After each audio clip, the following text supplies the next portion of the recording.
कैसे मुझे पिच करना चाहिए, किन किन जगहों पे मैं लॉस कर सकता हूँ, किन किन जगहों पे मैं प्रॉफिट कर सकता हूँ, आपको कौन सा अप्रोच लेना है। अगर आपको कोई भी बिजनेस स्टार्ट करना है, इतनी गंदी सोच है हमारे अंदर जो डली हुई है, अच्छा थोड़े पैसे बचा लेते हैं, उस स्टोर से बाई कर लेते हैं। पहले कस्टमर प्लेस करेंगे ऑर्डर, उसके बाद ही आप प्रोडक्ट को बाई करोगे। और क्या हो अगर लोग आए और आपको ट्रस्ट ही ना करे। अदरवाइज अगर आप एक फुल फ्लैट जिम बाई करेंगे, हर एक इक्विपमेंट्स है वहाँ पे, और अगर आप दूसरे किसी बिजनेस में जाते भी हो तो भी आपका ह्यूज इन्वेस्टमेंट लॉस नहीं होता है। अब लेटेस्ट कोई मार्केट ट्रेंड आ रहा है, लेटेस्ट कोई टेक्नोलॉजिकल एडवांसमेंट हो रहा है, लेटेस्ट कोई भी डिजाइनर हायर करूंगा, एक एडिटिंग के लिए किसी को रखूंगा, किसी को मार्केटिंग के लिए रखूंगा, किसी को स्क्रिप्ट राइटिंग के लिए रखूंगा, थंबनेल डिजाइनिंग कोई करेगा, टाइटल जनरेट कोई करेगा। और तो गाइस ये वीडियो स्टार्ट करते हैं दो दोस्तों की स्टोरी के साथ, जिनका नाम था रवि और समीर। ओके, दोनों ही सेम कॉलेज से पास आउट हैं और दोनों के पास ही फैमिली वेल्थ है। ओके, पैसे वाले घर से आते हैं।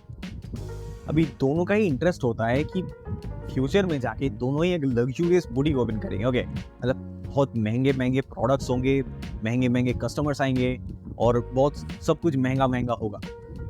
अभी रवि क्या करता है, क्योंकि उनके पास फैमिली वेल्थ था, रवि शुरू से ही एक बहुत ज़्यादा एक्सक्लूसिव बुटीक ओपन करता है, बेस्ट डिज़ाइनर्स हायर करता है, बेस्ट प्रोडक्ट शोकेस करता है और सारी की सारी चीज़ें बेस्ट करता है। बहुत फैंसी सा स्टोर ओपन करता है वो, करके फिर वो अपना स्टोर जो है वो इनॉग्रेट करता है।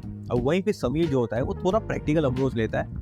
वो एक डिसेंट स्टोर ओपन करता है, एक जहाँ पे एक सिटी के बीचों बीच, जहाँ पे फुटबॉल बहुत ज़्यादा आता है, बहुत ज़्यादा लोग आते जाते हैं, वहाँ पे एक डिसेंट सा स्टोर ओपन करता है।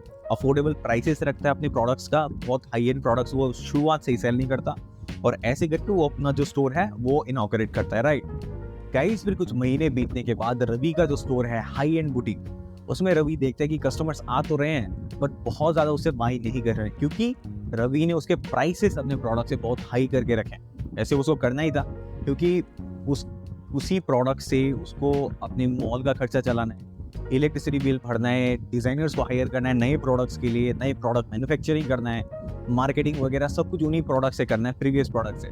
इसीलिए वो प्रोडक्ट्स के प्राइसेस बहुत ज़्यादा हाई रखता है। ओके, और इसीलिए कस्टमर्स आ तो रहे हैं, प्रोडक्ट्स तो देख रहे हैं बट उसको बाई नहीं कर रहे उतने ज़्यादा। इसीलिए रवि का जो स्टोर है वो शुरुआत से ही उतना ज़्यादा प्रॉफिटेबल नहीं है। इवन रवि को खुद से बहुत ज़्यादा मार्केटिंग मतलब खर्चा करना पड़ा है, okay, to maintain the cash flow. But यहाँ पे समीर का जो स्टोर है वो शुरुआत से ही बहुत ज़्यादा प्रॉफिटेबल है, क्योंकि उसने एक अच्छे लोकेशन में उस स्टोर को ओपन किया, अफोर्डेबल प्राइसेस रखे और बहुत ज़्यादा वेराइटीज उसने शुरुआत से ही दी। ओके, और धीरे धीरे करते करते समीर ने बहुत कुछ सीखा उस स्टोर से कि कैसे मुझे पिच करना चाहिए, किन किन जगहों पे मैं लॉस कर सकता हूँ, किन किन जगहों में प्रॉफिट कर सकता हूँ, कैसे प्रोडक्ट्स मेरे को सामने रखने, कैसे प्रोडक्ट्स मेरे को सेल नहीं होते वो उठा के रखने, कौन सा एज ग्रुप ज़्यादा बाई करता है। बहुत कुछ उसने कम प्राइसेस के प्रोडक्ट्स को सेल करते हुए सीखा, और उसके बाद उसी सारे के सारे एक्सपीरियंस को लेके समीर ने जाके फिर अपना खुद का जो उसका सपना था एक लग्जूरियस बुटीक का, उसने ओपन किया, और फिर उसने उस बिजनेस को भी बहुत ज़्यादा प्रॉफिटेबल बना लिया। तो गाइस, इस स्टोरी की मदद से हम लोग यही जानने की कोशिश करेंगे थ्रू आउट दिस वीडियो कि आपको कौन सा अप्रोच लेना है। अगर आपको कोई भी बिजनेस स्टार्ट करना है, ऑनलाइन हो, ऑफलाइन हो या कुछ भी हो, क्या आप इनिशियली हाई इन्वेस्टमेंट के पास जाओगे या इनिशियली छोटे से स्टार्ट करोगे ईयर मिनिमम से और फिर उसे प्रॉफिटेबल बनाओगे। तो थ्रू आउट द वीडियो यही जानने की कोशिश करेंगे, स्टेप बाय स्टेप हर एक चीज़ हम लोग डिस्कस करेंगे। मेरा नाम है शुभदीप और चलिए वीडियो फिर स्टार्ट करते हैं। तो गाइस, मैं फर्स्ट पॉइंट में जो मिथ बस्ट करना चाहूँगा वो है कि आपको एक ह्यूज इन्वेस्टमेंट चाहिए एट द स्टार्ट, जो कि इतनी गंदी सोच है हमारे अंदर जो डली हुई है, जिसके कारण बहुत लोग कोई भी बिजनेस स्टार्ट करने से ही डरते हैं कि मेरे को बहुत पैसा चाहिए, उसके बाद ही मैं कोई बिजनेस स्टार्ट कर पाऊंगा। लेकिन ये इतनी खराब आदत है, इसके लिए बहुत लोग बहुत कुछ करने से ही घबराते हैं कि अगर मैं कोई सस्ता कुछ ओपन करूँ तो शायद लोग ही ना आए, या फिर सस्ता प्रोडक्ट देख के लोग मुझे बाई ना करें, मुझे चीप समझे वगैरह वगैरह वगैरह। बट गाइस, जितने प्रोडक्ट्स को आप चीप रखोगे ना, कोई हमारे इस कंट्री में इतना ज़्यादा पॉपुलेशन है कि आपको ह्यूज पब्लिक मिल जाएगी जो कि आपसे ही बाई करेगी थोड़े चीप प्रोडक्ट्स के लिए। आपने अपने आसपास ही देखो, आप जितने लोगों को देखोगे मैक्सिमम लोग ऐसे ही होंगे कि अच्छा थोड़े पैसे बचा लेते हैं, उस स्टोर से बाई कर लेते हैं, थोड़े पैसे तो बच जाएंगे। तो यही चीज़ आपको भी सोचना है कि अगर मैं ह्यूज इन्वेस्टमेंट पहले से करूँ, डेफिनेटली अगर आपके पास ह्यूज इन्वेस्टमेंट स्टार्ट से होगा तो बहुत ज़्यादा आप मतलब एक एडवांटेज पे आप रहोगे, ओके, क्योंकि आप बहुत ज़्यादा फिर मार्केटिंग वगैरह हाई एंड प्रोडक्ट्स को बाई कर सकोगे और इनिशियली बहुत कुछ कर सकोगे। बट वो फर्स्ट इंप्रेशन क्या हो, अगर वो आपका चले ही ना, क्या हो आपका जो प्रोडक्ट आपने लॉन्च किया वो प्रोडक्ट लोगों को पसंद ही ना आए, तो आपको इनिशियली इस चीज़ को सोचना ही नहीं है कि मैं पहले ह्यूज इन्वेस्टमेंट के साथ स्टार्ट करूंगा तभी मेरा बिजनेस रन करेगा। नहीं, ऐसा कोई भी हार्ड एंड फास्ट रूल नहीं है। और कोई भी अगर आपको बोलते हैं तो बहुत गलत बात है कि आपको ह्यूज इन्वेस्टमेंट चाहिए। आपको स्टार्ट करने में द बेयर मिनिमम जितना हो सके मेरे स्टोर को स्टार्ट करने से, एक अगर ऑनलाइन स्टोर है तो एक डोमेन नेम, एक फ्री का नाम, एक होस्टिंग साइट और एक जो शॉप जहाँ पे आप शॉप बनाओगे वो, और जो भी प्रोडक्ट आप सेल करोगे वो प्रोडक्ट पहले कस्टमर प्लेस करेंगे ऑर्डर, उसके बाद ही आप प्रोडक्ट को बाई करोगे। और कहीं से अगर आप ड्रॉप शिपिंग कर रहे हो तो आपको प्रोडक्ट भी इनिशियली बाई करके स्टोर नहीं करके रखना है अपने घर पे, राइट। तो ऐसे ही आपको सोचना ही नहीं है, इसको मतलब दिमाग से अब निकाल दो कि आपको हेवी इन्वेस्टमेंट चाहिए एट द स्टार्ट। और इसीलिए लोग क्या करते हैं, लोग स्टार्ट ही नहीं कर पाते। तो गाइज, अगर आपने पहले से ही ह्यूज इन्वेस्टमेंट किया अपने स्टोर पे, कोई किसी भी बिजनेस पे, यूट्यूब हो, एफिलिएट मार्केटिंग हो, कहीं पे भी, कोई भी ऑनलाइन कोई भी बिजनेस हो, क्या हो अगर लोग आए और आपको ट्रस्ट ही ना करें कि आप नए बंदे हो, आपका प्रोडक्ट कैसे निकले ना निकले पता नहीं है लोगों को, तो अगर आप लोग को ट्रस्ट गेन करने पे भी थोड़ा सा टाइम तो लगेगा ही। उतना टाइम अगर आपने ह्यूज इन्वेस्टमेंट स्टार्ट से ही कर दिया तो आपको फिर अपने पॉकेट से उस कैश फ्लो को मेंटेन करने के लिए अपने पॉकेट से पैसे जो है वो डालने पड़ेंगे, राइट। सपोज कीजिए कि एक जिम की बात कर लेता हूँ, तो जिम में एक पहले से ही बहुत बड़ा सा लोकेशन का स्टडी ना करके, और फिर कैसे लोगों का रिक्वायरमेंट है कि नहीं उस पर्टिकुलर पोजीशन में, उस पर्टिकुलर लोकेशन में, स्टडी ना करके कि जिम अगर आपने ओपन कर दिया और ह्यूज इन्वेस्टमेंट कर दिया, आपने सारे के सारे जितने भी इक्विपमेंट्स हैं सब आपने बाई कर लिया, बट वहाँ पे लोगों का इंटरेस्ट ही नहीं है जिम जाने में, लोग वहाँ पे खाते पीते सोते हैं, ऐसे ही है। तो आपका जो ह्यूज इन्वेस्टमेंट जिम के पीछे है उसका कॉस्ट रिकवरी के लिए आपने एसी वेसी लगा दी जिम में, तो हर एक महीने आपको ट्रेनर्स के पीछे, उस एसी के पीछे, मतलब इलेक्ट्रिसिटी बिल के पीछे, और जो भी इलेक्ट्रिसिटी से चलते हैं जैसे कि ट्रेडमिल है या फिर और भी जितने भी है फैंस वगैरह जो भी है, उनके पीछे आपको अपने पॉकेट से देना पड़ेगा क्योंकि लोग वहाँ पे नहीं आ रहे हैं। और ह्यूज इन्वेस्टमेंट अगर अपने स्टार्ट से ही कर दिया तो उसको रिकवर करने में भी आपको बहुत ज़्यादा टाइम लग जाएगा। रादर देन एक डिसेंट सा स्टोर, एक डिसेंट सा ऑनलाइन स्टोर जहाँ पे आप जिम के इक्विपमेंट्स सेल करते हैं। मैं कंपैरिजन कर रहा हूँ, ओके, ऑफलाइन और ऑनलाइन की कोई कंपैरिजन नहीं है, बट मैं बोल रहा हूँ वहीं पे अगर आपका फिटनेस ही नीश होता और आपको एक जिम ओपन करना है तो आप initially brick and mortar gym ना ओपन करके आप पहले ऑनलाइन पे एक स्टोर क्रिएट करके वहाँ पे आप जिम के इक्विपमेंट सेल करते, सारे के सारे जहाँ पे आप सेल करोगे वहाँ से जब आपको कोई ऑर्डर प्लेस हो तभी आप अमेज़ॉन से जाके या जहाँ पे भी इंडिया मार्ट या जहाँ से भी सस्ते प्रोडक्ट्स मिलते हैं वहाँ से अपने बाई किया, कस्टमर को डिलीवर किया, प्रॉफिट कमाया, और इतना ज़्यादा 1-2 साल तक प्रॉफिट कमाने के बाद आपने एक डिसेंट सा जिम ओपन किया, उसको प्रॉफिटेबल किया, रिसर्च वगैरह करके, और फिर वहाँ पे हाई फुल फ्लेश्ड बढ़िया सा जिम बनाया। तो gym both are same, high end, but initial कोई जिम खोलना और पहले खुद को बिल्ड करके कस्टमर को समझ के फिर एक जिम खोलने में ज़मीन और आसमान का फ़र्क है, ओके।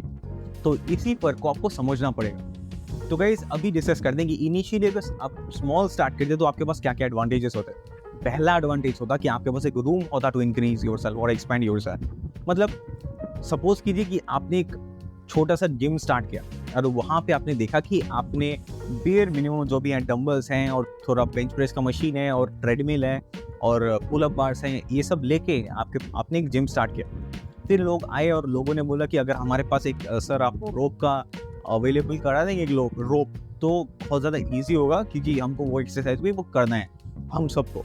तो आपने एक रोप बाय किया और फिर कुछ दिनों के बाद बोले कि सर 25 kg का डंबल अभी 30 और 35 का भी या 40 का एक डंबल आप बाय कीजिए। तब आपने थोड़ा और एक्सपेंड किया, करते करते आपके पास रूम होगा to expand yourself. Otherwise अगर आप एक फुल फ्लैट जिम बाय करेंगे और एक इक्विपमेंट्स है वहाँ पे आपने बहुत ज़्यादा इन्वेस्टमेंट इनिशियली कर दिया और आपने देखा कि बेंच प्रेस का कोई मशीन यूज़ ही नहीं कर रहा है क्योंकि सब डर रहे हैं बेंच प्रेस के मशीन से, ओके। तो आपको वो जो पैसा है वो वहीं पे स्टक हो जाएगा और वहाँ पे वो जो इन्वेस्टमेंट है वो वैल्यूलेस हो जाएगा। उसके बदले आप दूसरे प्रोडक्ट्स को बाई करते हैं जहाँ पे लोग कर रहे हैं और वहाँ पे आप धीरे आपके पास एक्सपेंड करने का बहुत रूम होता है, राइट। अदरवाइज आपको क्या करना पड़ता है, इनिशियली बहुत ज़्यादा इन्वेस्टमेंट करके पैसे आपके वहीं पे अटक जाते हैं। और गाइस एक बहुत बड़ा एडवांटेज है स्टार्टिंग स्मॉल का कि आपने अगर ह्यूज इन्वेस्टमेंट पहले ही कर दिया, बहुत बड़ा सब कुछ फैंसी सेटअप करके कुछ लॉन्च किया, तो आपके पैसे वहीं पे अटक जाएँ, उसको आपको चलाना ही पड़ेगा। अगर चले तो बहुत अच्छे, अगर नहीं चले तो आपको खुद से मार्केटिंग के लिए और भी स्पेंड करना पड़ेगा। अगर आपको और भी सारे के सारे खर्चे करने पड़ेंगे to keep the cash flow, keep the business running, आपको बहुत ज़्यादा इन्वेस्टमेंट वहाँ पे करना पड़ेगा। अदरवाइज अगर आप स्मॉल स्टार्ट करोगे तो आप यहाँ पे बहुत ज़्यादा खुद के आइडिया को टेस्ट कर सकते हो कि कौन सा मेरा आइडिया चल रहा है, क्या-क्या लोग ले रहे हैं, यहाँ पे डिमांड कैसा है। अगर मेरा आइडिया फेल भी कर जाए तो मैं इसको छोड़ के तो एक बार ट्विक्स करके इस बिजनेस को रन कर सकता हूँ, या फिर मैं कंप्लीटली इसको शट डाउन करके दूसरा कोई बिजनेस स्टार्ट करूँ।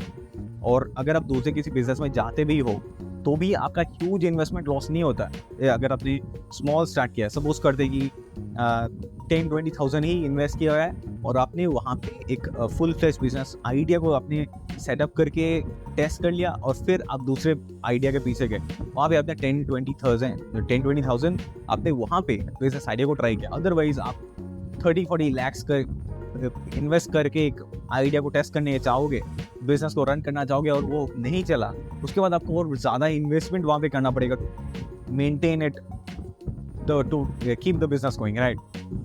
अदरवाइज आप छोटे बिजनेस स्टार्ट करके खुद को रेक्टिफाई कर सकते हो, आइडिया को टेस्ट कर सकते हो, उसको अगर आपको लगा कि मैं थोड़ा बहुत ट्विक्स करके इसको प्रॉफिटेबल बना सकता हूँ, वो कर सकते हो। नए नए कस्टमर्स को हायर करने के लिए क्या क्या मैं कौन कौन से प्रोडक्ट्स में चल रहे हैं, कौन कौन से प्रोडक्ट्स नहीं चल रहे हैं, जो चल रहे हैं उसको कैसे ज़्यादा करूँ, जो नहीं चल रहे हैं उसको कैसे धीरे धीरे रिमूव करूँ। इन्वेस्टमेंट मेरा उतना ज़्यादा नहीं है इसलिए मैं रिमूव भी कर दूंगा तो बहुत ज़्यादा लॉस नहीं होगा, बट मेरा बिजनेस प्रॉफिटेबल चला जाएगा, तो आप वो भी कर सकते हो। बहुत सारे स्कोप हैं आपके पास अगर आपने स्टार्ट किया स्मॉल। अदरवाइज ह्यूज इन्वेस्टमेंट के साथ स्टार्ट करोगे, आप वहीं पे फंस के रह जाओगे। और गाइस इस पॉइंट में हम लोग डिस्कस करते हैं कि आपके पास जब प्रॉफिट्स आ जाएंगे तब आप स्मॉल बिजनेस स्टार्ट करने से आपको क्या क्या फायदे होंगे। ओके, पहला फायदा है कि फर्स्ट आपका जो कैश फ्लो होगा आपके बिजनेस में, मतलब कस्टमर्स आ रहे हैं, कस्टमर्स देख रहे हैं, कस्टमर्स बाई कर रहे हैं, ये आपका स्मॉल बिजनेस में बहुत इजीली हो जाता है कैश फ्लो। ओके, और कैश फ्लो बिग बिजनेसेस में बहुत ज़्यादा हार्ड होते हैं। क्यों? क्योंकि आपने इतना ज़्यादा इन्वेस्टमेंट किया होता है। सपोज कर दें कि आपने गोल्ड एंड डायमंड्स का बिजनेस स्टार्ट किया, ओके, तो वहाँ पे आपको मतलब to maintain the cash flow बहुत ज़्यादा कस्टमर्स की ज़रूरत है, बहुत ज़्यादा कस्टमर्स की नहीं पर बहुत ज़्यादा पैसे वाले कस्टमर्स की ज़रूरत है। और यहाँ पे दूसरे साइड अगर आप स्मॉल बिजनेस स्टार्ट करोगे तो आपके पास ह्यूज कस्टमर्स भी ना हो, थोड़े वीक कस्टमर्स या मिडिल क्लास कस्टमर्स भी हो, तो भी आपको बहुत ज़्यादा कैश फ्लो अपने बिजनेस में ऐसे ही रहेगा। ओके, और कैश फ्लो की ज़रूरत बहुत ज़्यादा होती है क्योंकि आपको री इन्वेस्ट करना पड़ता है हमेशा अपने बिजनेस में। मतलब जो पैसे आए उसमें मैंने री इन्वेस्ट किया अपने बिजनेस में और अपने बिजनेस को और ग्रो किया। वो अगर आप ह्यूज इन्वेस्टमेंट के साथ स्टार्ट करोगे तो आपको बहुत ज़्यादा कॉम्प्लिकेशंस आएंगे, मतलब कैश फ्लो में बहुत ज़्यादा दिक्कत आएगी, लोग कम बाई करेंगे, लोग आएंगे देखेंगे और चले जाएंगे। तो कैश फ्लो का एक बहुत ज़्यादा क्रंच रहता है ह्यूज इन्वेस्टमेंट में। और starting with the small products आपका ये जो कैश फ्लो का प्रॉब्लम है वो ज़्यादा नहीं होता और आप अपने बिजनेस को बहुत इनिशियली प्रॉफिटेबल बना सकते हो। ओके, और गाइस अभी इस AI के एरा में जहाँ पे आप अपना काम बहुत ज़्यादा करवा सकते हो AI के थ्रू, ऑटोमेट करवा सकते हो। अगर आप YouTube का ही बात करें तो ChatGPT से आप कितना कुछ करवा सकते हो YouTube में ही। ओके, टाइटल से, डिस्क्रिप्शन से, आप स्क्रिप्टिंग से, जो भी आपको प्रॉब्लम आ रही है वहीं पे आप ChatGPT की मदद ले सकते हो। तो आप इस AI के प्रोसेस में जो कि थंबनेल भी आपका जनरेट कर सकता है, जो कि आपका कोई भी काम कर सकता है, YouTube ही नहीं किसी भी ऑनलाइन या ऑफलाइन बिजनेस में। ऑफलाइन बिजनेस में भी आप आइडियाज जनरेट कैसे करने हैं, आपको कैसा मेनू चाहिए, अगर आपने कोई शॉप ओपन किया, ओके, रेस्टोरेंट ओपन करना चाहते हो तो कैसा मेरा मेनू होना चाहिए, कैसे कैसे मैं लोगों को हायर करूँ, क्या क्या क्राइटेरियाज में रखूँ, कैसे क्लीनलीनेस करूँ, क्या क्या रेगुलेशंस हैं, सारी की सारी चीज़ें आपको ऑटोमेटिकली ऑनलाइन में सर्च कर दी मिल जाएगी। जब आप सारे के सारे काम फ्री में कर सकते हो तो क्यों आपको ह्यूज इन्वेस्टमेंट स्टार्ट से ही करना है। आप बहुत सारे फ्री टूल्स का यूज़ करो, आप मार्केट रिसर्च के लिए टूल्स यूज़ कर सकते हो, आप किसी भी एरिया में अपने बिजनेस में आप टूल्स यूज़ कर सकते हो। सिर्फ आपको ह्यूमंस चाहिए टू रन द बिजनेस। अगर आप ऑफलाइन कर रहे हो, अगर आपको ऑनलाइन कर रहे हो तो भी आप खुद ही बहुत ज़्यादा कुछ कर सकते हो।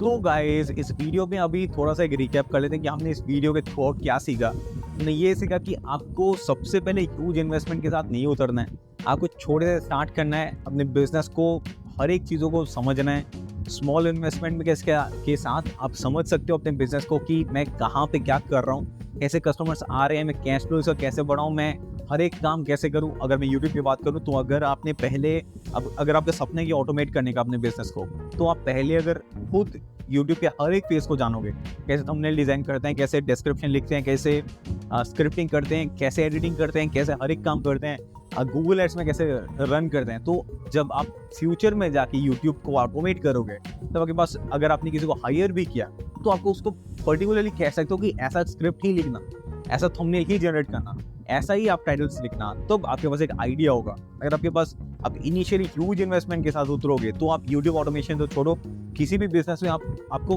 50-50 लक का चांस होता है कि आपका चल भी सकता है, नहीं भी चल सकता है। बट अगर आपके पास एक एक्सपीरियंस होगा, अब अगर आपने सक्सेसफुली किसी चीज़ को रन किया, तब आप उस चीज़ को बाद में जाके ऑटोमेट कर सकते हो, या फिर और ग्रो करने के लिए आप किसी को अगर हायर करते हो, तो भी आपके पास बहुत ज़्यादा एडवांटेज होते हैं आपके एक्सपीरियंस का, राइट। तो इस वीडियो को यहीं पे रैप अप करते हैं। आई होप आपको समझ में आया होगा। अगर आपको समझ में आया तो इस वीडियो को लाइक कर दीजिएगा और चैनल को सब्सक्राइब कर लीजिएगा, ओके। और इस वीडियो को तब तक आप देखिए, यहाँ पे मैंने डिस्कस किया है कि अगर आपके पास पैसे हैं, तो सबसे पहला फेज आपका क्या होना चाहिए, जो कि emergency fund.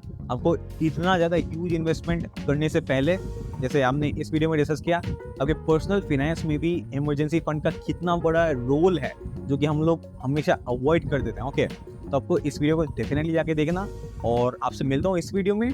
Till then take care and bye bye.